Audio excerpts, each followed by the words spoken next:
이미 남들은 몇 년 만에 5배, 10배 벌었잖아요. 옆에서 봤잖아요. 3년 후, 5년 후에도 또 지금하고 똑같이 후회만 하고 있을 거예요. 2013년에 한참 이슈였던 단어가 있었어요. 팡이라는 단어예요. FAANG라고 해서 발전 가능성이 있는 5개 업체를 칭하는 용어였어요. 자, 여긴 굉장히 지금은 우리가 많이 듣는 그런 회사들이죠. 페이스북, 지금 이름 메타로 바뀌었죠. 그리고 애플, 아마존, 넷플릭스, 구글, 현재는 알파벳으로 명칭이 바뀌었다고 보는 게 맞겠죠. 이렇게 5개 업체였습니다. 10년이 조금 넘었어요. 결과는 어떨까요? 페이스북은 15배, 아마존은 13배, 애플은 12배, 넷플릭스는 20배, 구글은 7배가 올랐습니다. 중간에 코로나 이슈가 있으면서 힘든 기업도 있었고요. 코로나 때 더 성장한 기업도 있었죠. 코로나로 인해서 힘들었던 기업도 지금은 다 회복하고 제법 잘 나가고 있는 상황입니다.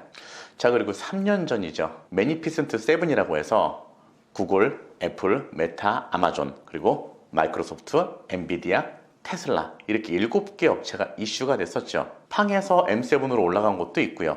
새로 진입한 곳도 있습니다. 새로 진입한 곳이라면 엔비디아와 테슬라가 아무래도 눈에 띄겠죠. 자, 그리고 다들 아시다시피 얼마 전에 엔비디아가 대박이 났습니다. 아주 어마어마하게 치고 올라갔죠. 하지만 테슬라와 애플이 안 좋아지면서 M7의 시대는 끝났다라고 하는 이야기도 슬슬 나오고 있는 상황이에요.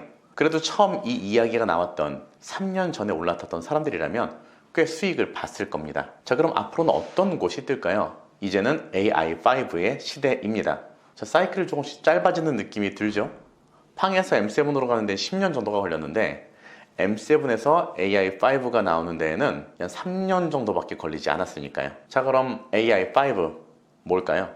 이름에서 짐작할 수 있듯이 AI5는 인공지능 관련 업체들을 이야기합니다. 앞으로는 인공지능이 대세일 거라고 하죠. 마이크로소프트, TSMC, AMD, 엔비디아, 브로드컴 이렇게 5개 회사를 이야기하는 거고요. 엔비디아는 이미 핫하죠. 하지만 더 핫해질 거라고 해요. 지금보다 더 잘 나갈 거라고 합니다. GPU 시장의 98%를 점유하고 있는 회사고요. 너무 압도적이에요.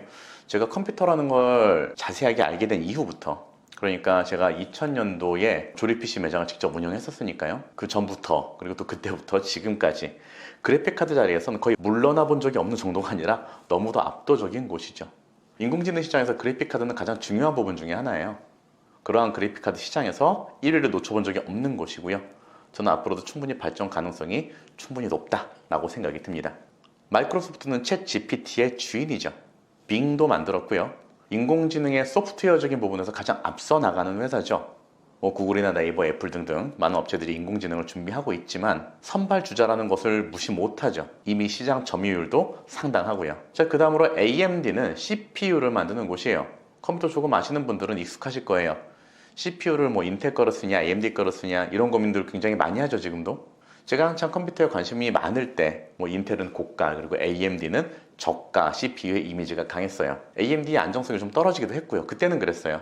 하지만 요즘엔 그런 게 없죠. AMD에서도 훌륭한 CPU가 굉장히 많이 나옵니다. 인공지능 관련해선 인공지능 관련 고성능 칩을 개발하는 곳이 AMD예요. 엔비디아가 반도체 시장을 80% 이상 점유하고 있지만 앞으로는 시장 규모가 10배는 성장할 것이라고 기대되는 만큼 AMD의 성장도 기대를 하고 있습니다. 자, TSMC는 쉽게 얘기해서 반도체를 생산하는 기업이죠. 우리나라의 삼성 이야기가 나올 때 TSMC 얘기가 굉장히 많이 나옵니다. 점유율 측면에서 삼성보다 TSMC가 조금 더 앞서가기는 하죠. 특히 고성능 컴퓨팅 매출이 많이 늘었고요. 스마트폰 매출이 늘었습니다. 저는 삼성도 괜찮다고 보고 있는데 아무튼 여기에선 TSMC를 조금 더 높게 평가하고 있는 것 같네요. 자, 마지막으로 브로드컴입니다. 자, 반도체와 소프트웨어를 주로 개발하는 곳이고요. 특히 통신 관련 칩셋하고 기업용 소프트웨어 솔루션 제공하는 것으로 잘 알려져 있죠. 여러 가지 일을 하고 있다 보니까 인텔이나 엔비디아랑 경쟁을 하고 있기도 하고요. 솔루션 쪽으로는 오라클이나 어도비랑도 경쟁을 하고 있는데 또 퀄컴하고 경쟁 업체이기도 하고요. 그런데 사실 이 업체의 경쟁력은 딱히 잘 모르겠어요. 이 업체가 업계에서 1등을 많이 하고 있는 것도 아니고 성장 가능성을 본 걸 수도 있겠죠. 아무튼 브로드컴도 이 AI5에 포함이 되어 있습니다. 자, 그럼 이런 큰 흐름에 올라타기 위해서 어떤 방식으로 투자를 하는 게 좋을까요? 각 회사마다 개별 주식을 사는 방법도 있을 거고요. ETF를 구입하는 방법도 있겠죠. 펀드에 투자하는 방법도 있을 겁니다. 최근에는 인공지능 관련 이슈가 핫해지면서 이런 여러 회사에서 ETF와 펀드들이 경쟁적으로 출시되고 있습니다. 그런데 저는 개별 주식을 각각 구입하는 방법을 추천을 드릴게요.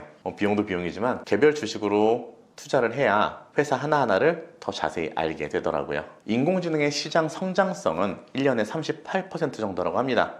38%면 정말 어마어마한 거죠.